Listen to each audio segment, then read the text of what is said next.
All right, get fired up. We are going to live stream tonight. We're going to take your comments. We're going to talk Ole Miss versus LSU with Dalen Flowers, and we're going to talk quarterback. So stick around for that. This is the Locked On Ole Miss podcast.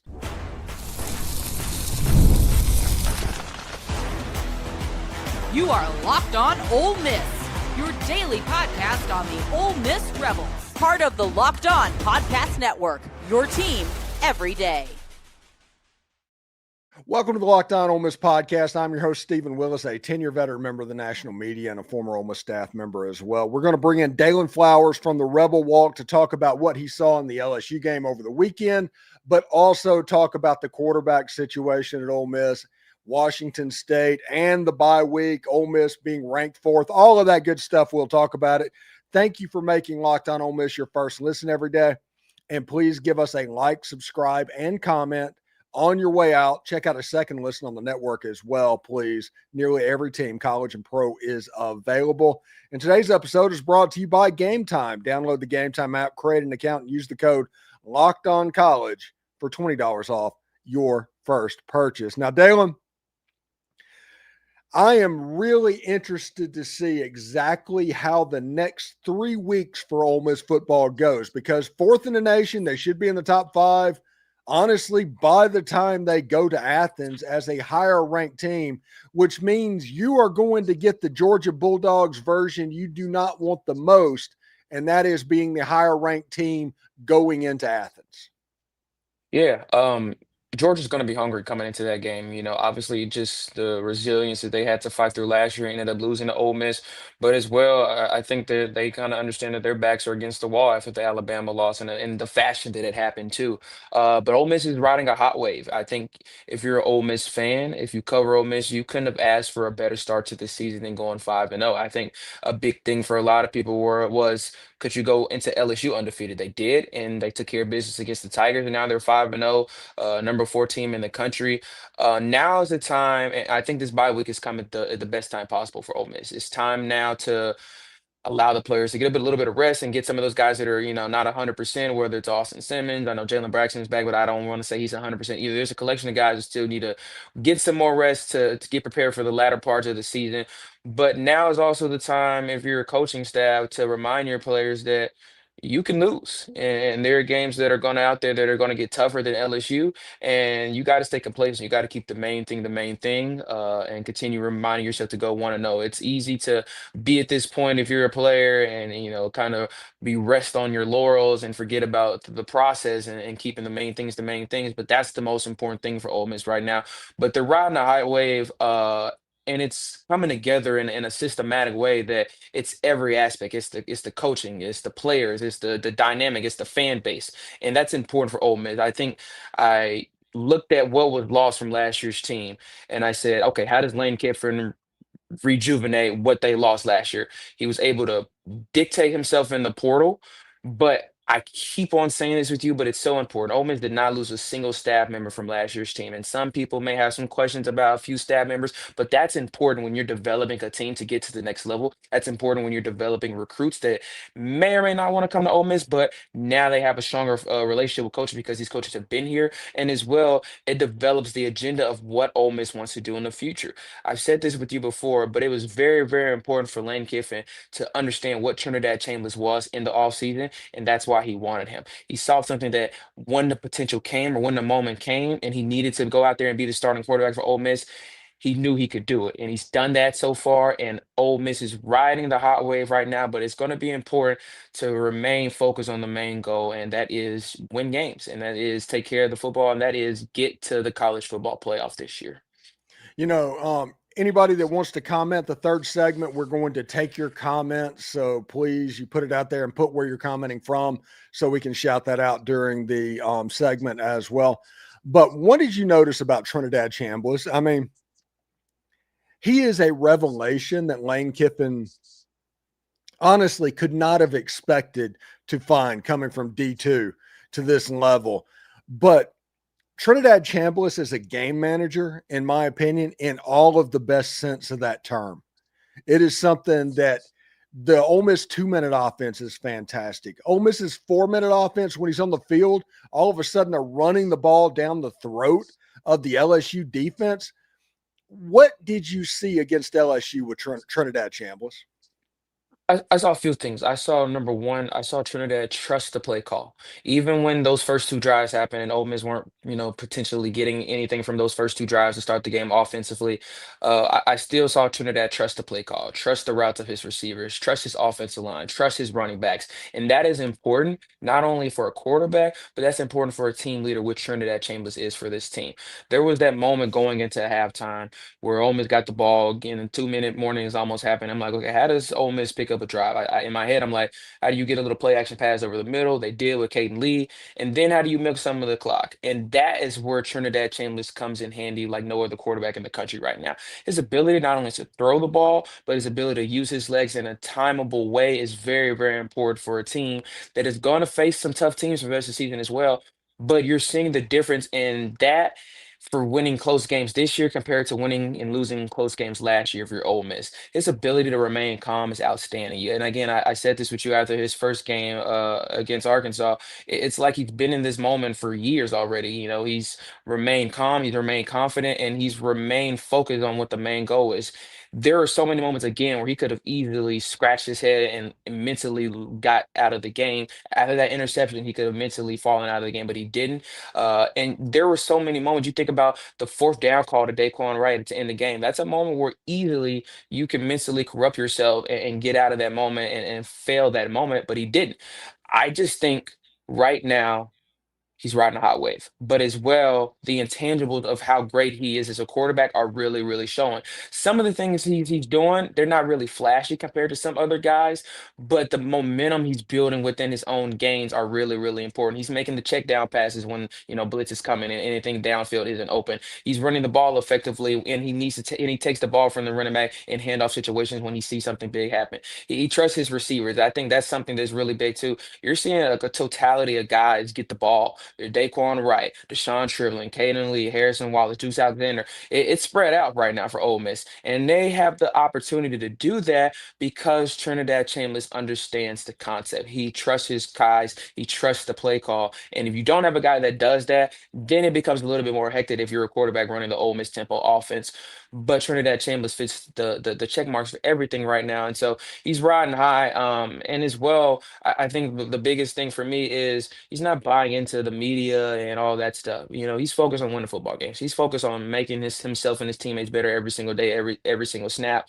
And that's what I saw this weekend. A guy that's really locked in, a guy that's really confident in his abilities, and a guy that can really make some incredible throws as well. He made some outstanding throws against the LSU secondary this past weekend, some tight needle throws that I think if you're going to win big games, you're going to have to make those throws, and he was able to do that and showcase that this weekend. And so Trinidad Chambliss is really, really skyrocketing up some of the national media's perspective over the last few weeks.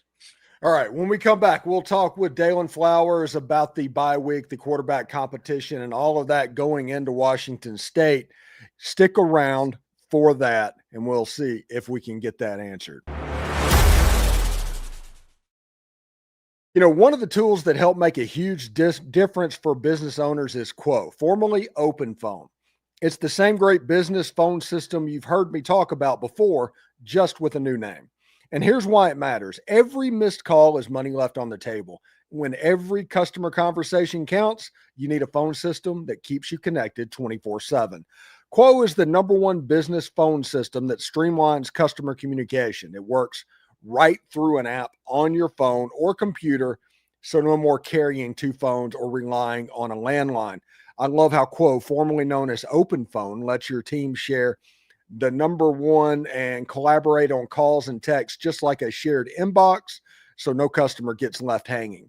See why over 90,000 businesses trust Quo, formerly Open Phone. Get started free and get 20% off your first 6 months at quo.com/lockedoncollege. That's quo.com/lockedoncollege. And if you have existing numbers with another service, Quo will port those over at no extra charge. Quo, no missed calls, no miss customers.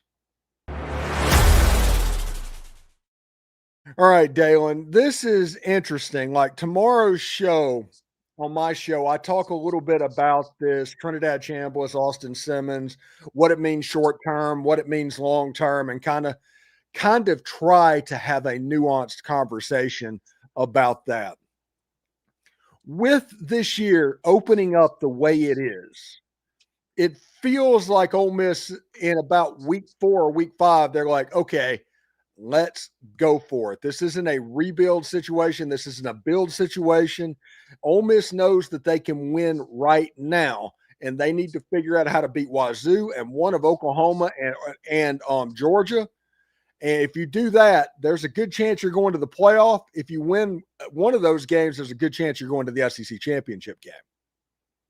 Yeah, that's where, I think it kind of stands out for Ole Miss right now that they're, top of the SEC right now because of the conference games that they've already played earlier in the season, which is important for obviously a resume standpoint, but as well important for building the landscape that you can compete against quality teams. And I get it, Arkansas, Kentucky aren't having necessarily the best year right now, but those are still teams that took Ole Miss to the edge and tested Ole Miss in ways that they needed to be tested early on in the season. So when games like LSU came about, or when games like Oklahoma and Georgia do come about, they're mentally more prepared and they're battle tested in those moments, which will allow them to succeed a little bit more compared to a few games last year.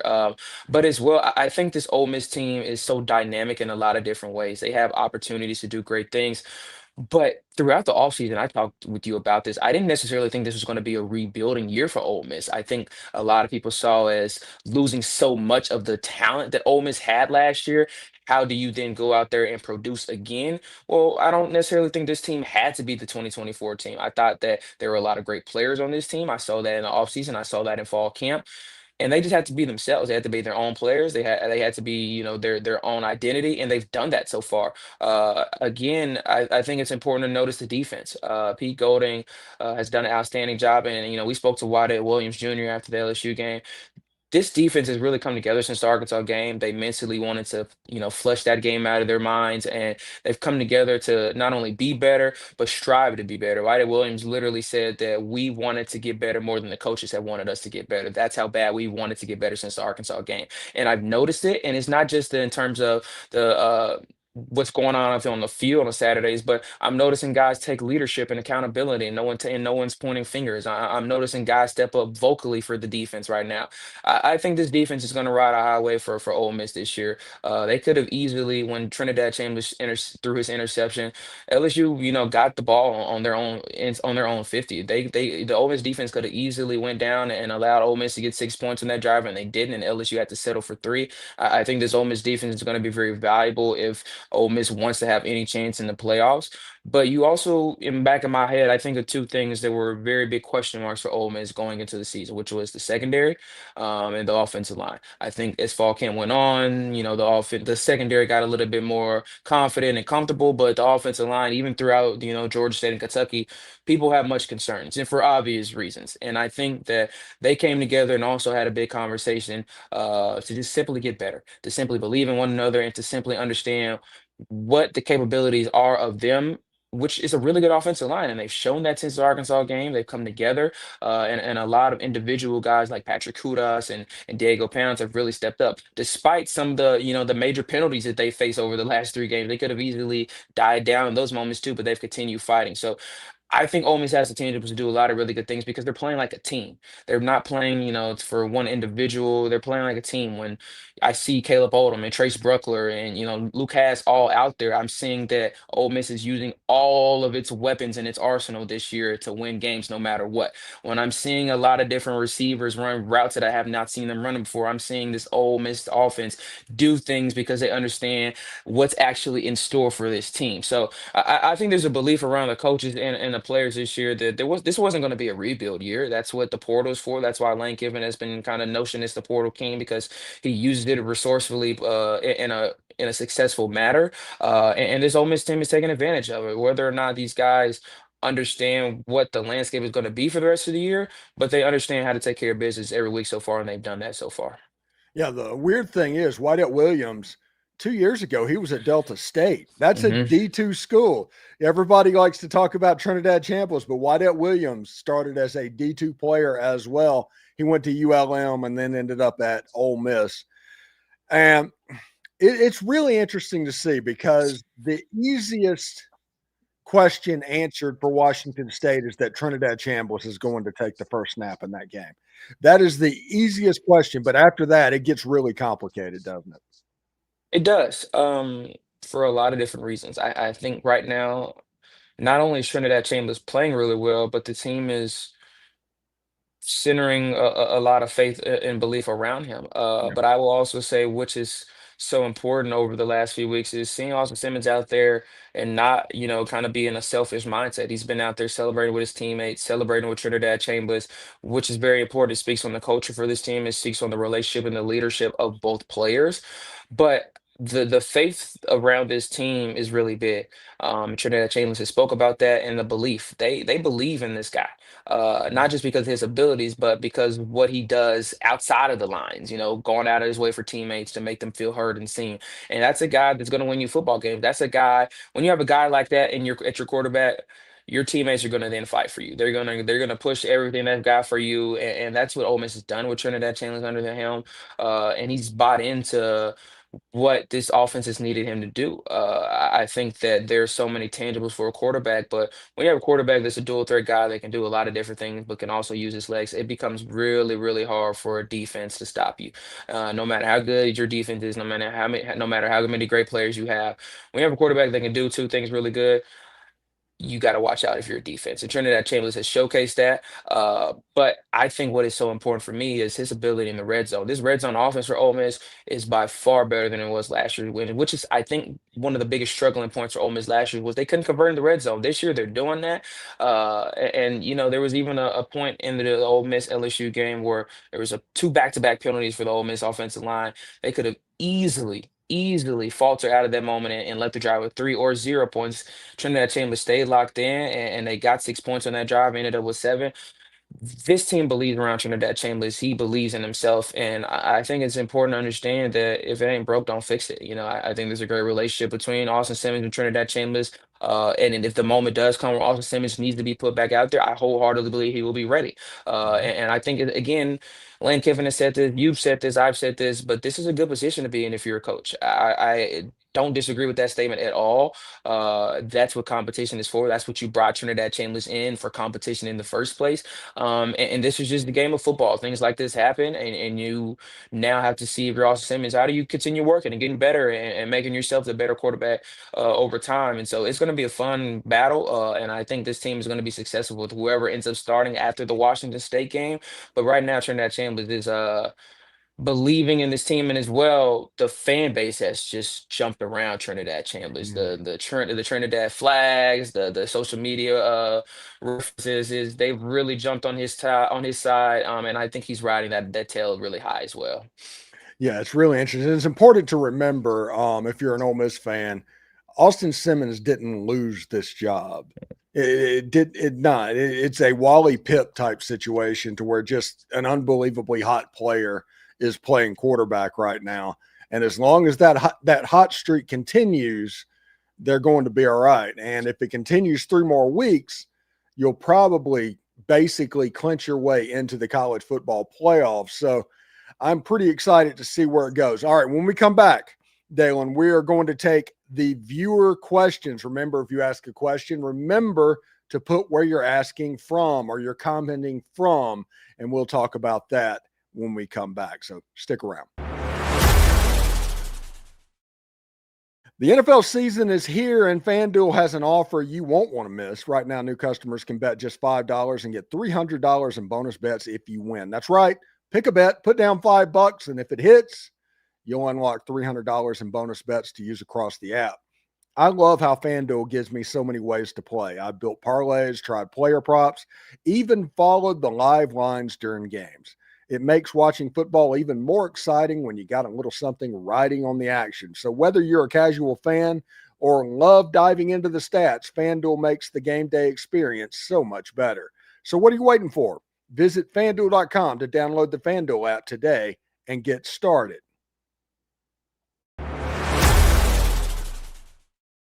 All right, Dalen, let's look at some questions that are out here. Remember, if you have a question or a comment, be sure and put where you're commenting from so we can shout that out as well. We'll start off with Jim Mayo from Coldwater, Mississippi. What do we see evolving from the Austin Simmons situation? Actually, on tomorrow's podcast, I tried to basically do a segment on the nuance of that Austin Simmons situation if Trinidad Chambliss ends up the starting quarterback the rest of the year. Austin Simmons is so mature. I do not foresee any problems whatsoever. I think he is going to be exactly what you would want. You saw him celebrating with Trinidad after the LSU game. There's a picture out there doing that. I don't foresee any trouble. Now, the problem for Austin Simmons could be after the season. This season, as it goes on, there's nothing he can do except be a good teammate, and he will. But after the season, there might be some repercussions. What do you think? I think that's a great question. I think that right now that this is a team. And Austin Simmons has shown to be a team player. And I don't think, much of this will become a situation that will become messy or anything like that. I think both players have the tangibles to be really good. And I think both players understand the end goal for this team. And so I think that Austin Simmons, really is put in a weird position. But it comes with the game. It makes you mentally tougher and it makes you a better player when moments like this happen. But I think moving on in the future, Austin Simmons was brought here for a reason. He was named the starting quarterback before the season started for a reason, and I think he will get better as time goes. But right now, the Trinidad show is really moving forward, and again, you can't don't if it ain't broke, don't fix it. So.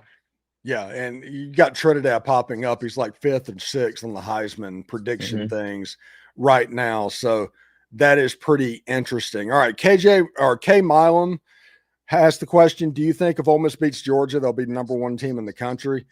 Somebody has to beat Ohio State. Yeah. And until somebody beats Ohio State, nobody's going to be number 1 except for Ohio State. But if Ole Miss beats Georgia, that after that they'd have beaten Washington State and then Georgia, they will probably go up to number 2. I don't know if they could jump Ohio State, but I could see a scenario that they jump Oregon and Miami, honestly. Yeah, I think that, again, I know Georgia just lost this weekend, but that's still a great resume win if you're Ole Miss. And as well, I don't think Ole Miss is really looking into where they're ranked. I think they're looking at winning games. I think they're looking to take care of business. But I think if they have the chance to go down and beat the Georgia Bulldogs, they have a great competition to stand up to Ohio State. But I do think Ohio State will probably stand at that number 1 spot for the rest of the season if they remain undefeated. And Georgia has one of the crazier fan bases in the Southeastern Conference, which means that's a perfect anthill for me to kick. That's going to be a fun week, honestly. All right. Mark Canapa with the question, thoughts on the many lives of Lane on ESPN. Now, I thought it was a wonderful documentary.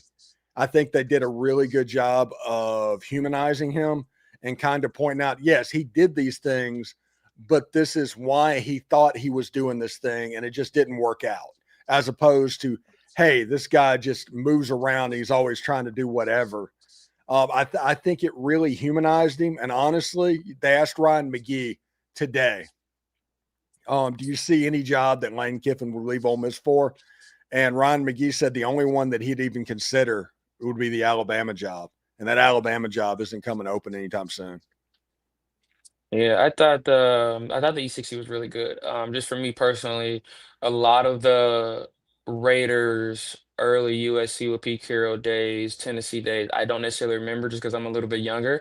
So it was insightful to kind of learn about those things as well. But I thought the biggest thing for me was I knew that his kids, stayed in LA when he went to Alabama, but I think that him saying, just kind of got a second chance at being a dad was really, really touching for me. And you kind of remind yourself that life is precious in moments like that. And so it was great to have Landry and Knox on there and him kind of being shown with the family, having family dinner. I think that Lane is really just found himself in a different way here in Oxford, and he's embraced Ole Miss and Oxford in a way that I don't think, when he got here, he really expected, but it's really, really, really been touching to see how he's made this place home for him. All right, JC says every day are from Savannah, Georgia. Welcome, JC, for coming by here. Six String from Nashville, which is the most obvious name ever. Six String from Nashville. When is SMK, the freshman running back, likely to get substantial carries? That's Shakai Mills night. Next year, honestly, if we're going to about that, he is somebody that didn't show up to the beginning of the summer, and it's hard for a freshman that misses spring to get playing time early. You see Winston Watkins as a true freshman playing a lot. He was here in the winter. He got to go through spring and see exactly how all those growing pains happened on March 7th or something like that, as opposed to on September 7th. So that's the reason you don't see Caleb Cunningham. Yeah. That's the reason you're seeing Winston Watkins. Same thing with Shakai Mills Knight. Yeah, I think Shakai is a great player. He has great size for running back as well. I've watched him a lot throughout fall camp. But there's also just some guys in front of him right now that have been around a little bit longer and, like Steven said, got here in different points. I think his time is coming. If you're an Ole Miss fan, you're going to be appreciative of Shakai Mills Knight when his time comes, and you're going to enjoy watching him run the ball for the Ole Miss Rebels. Yeah, he did get to play against the Tulane Green Wave, and I think he got a carry as well. So yeah. Mitchell Bullard says he's from Union, Mississippi, which, by the way, Union, I drive through whenever I'm visiting my dad in Newton going up to Philadelphia. You drive right past that on Highway 15. Union, Mississippi asked the question, hopefully we will see package when both quarterbacks are on the field at the same time. I think that is something that could pop up, but I am going to be honest. I've seen every game that Trinidad has started, he surprised me. I've always wanted to put these artificial limits on what he can do, and he always defies those expectations. So we don't know what his ceiling is, and until we know what his ceiling is, they're not going to package two quarterbacks on the field at the same time. If he can play Georgia and make plays against the Georgia Bulldog defense, which, by the way, they have not looked very good against the forward pass this year. They just haven't. Oklahoma probably has the second best defense behind LSU, but in that situation, Trinidad Chambliss could go off throwing the ball, and running quarterbacks have always given that Kirby Smart defense trouble. Yeah, I think a two-package quarterback system kind of messes up the totality or the momentum of either of these guys, whoever is out there. But like Steven just said, I think Trinidad Chambliss has done the basic things really well, throwing the check downs when things aren't open down the field, using the middle field for tight ends effectively, and making things happen when his legs in moments where you need some quick points to get up the field. I think that right now he is understanding of what's being asked for him, and I don't think there's really much reason to kind of disadvantage the successful things that he's been able to do so far. So there's no reason I would say to put him in situations where he can't be successful. And right now he's being successful in these moments. All right, next question is from the Revolution. He says, Steven, any recruits you have on flip watch for Ole Miss after that LSU game, especially we can go to Georgia or Oklahoma and come away with a win? I think we can definitely get one out of those two. If Ole Miss gets one out of those two, everything opens up. You've got all the margin for error at that point. The number one recruit is that offensive lineman that's a commitment to UCLA from Florida. He's on flip watch. I forget his name. I apologize for that. But I think it was David Johnson that put out that Deuce Gerald's was at the game, kind of low-key at the game, and didn't put out the information. And then after the game, hung out with some Ole Miss defensive line recruits and Ole Miss defensive linemen and stuff like that. 2 minutes out before signing day, and as much heat as Brian Kelly's about to get in Baton Rouge right now, I would definitely pay attention to that. I would pay attention to the defensive linemen that were going to Oklahoma State before Mike Gundy got fired. I think it was from Arkansas. I would pay attention to him to see if he flips, because it was Oklahoma State got him over Ole Miss. But those are some names. This is flip season and worth paying attention to for sure. All right, let's see. Brian Scobie says this offense just clicks better with Chambliss, and I'm glad to see if the D-line can continue at that level. All I can say is a great time to be a Rebel. Hotty Toddy from Mansfield, Texas. You are right. Cooterhead Jones, he hasn't even been hit hard yet, has he? No, he hasn't been hit hardly at all. The offensive line's kept that dude clean and props on him. Everybody is happy about that. John Parsons from Brandon, Mississippi. Do you think we can beat Georgia at their house? And the only team that has South Carolina in 2019 and Alabama last weekend. That's the losses that Georgia has taken recently at home. So I think Ole Miss can, because they beat them a year ago. Not only that, they beat them down pretty good a year ago. But here's the one problem that I think could rear its head in that game. Georgia is going to run the ball downhill. They're not going to do what LSU did. They are going to come and try and physically take you over. Can Ole Miss grow up over the next 3 weeks? Cam Franklin, Will Eccles, Xavier Harris, those guys, they are going to be massively important in this game, or else Georgia's just going to go straight downhill on you. Yeah, I think that's also a point. That's Trinidad Chambliss' first road start for Ole Miss. And the noise is going to be loud. That place is going to, Sanford Stadium is going to be rocking. I think Ole Miss can, but like Steven said, I think it's going to be a line of scrimmage game. It's going to be a physical game.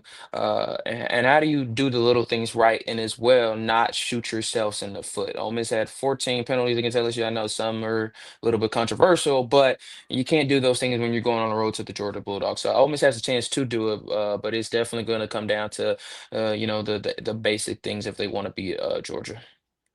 Yeah, it should be pretty interesting. Anyway, thanks for joining us on the stream, everybody, and asking your comments. Sorry we couldn't get to all of them. I apologize. Tune in next Tuesday. We'll do it all again. Just leave your comments, start early on, and we'll try to get through them. Anyway, Dalen, thank you very much for stopping by. What do you got going on at the Rebel Walk?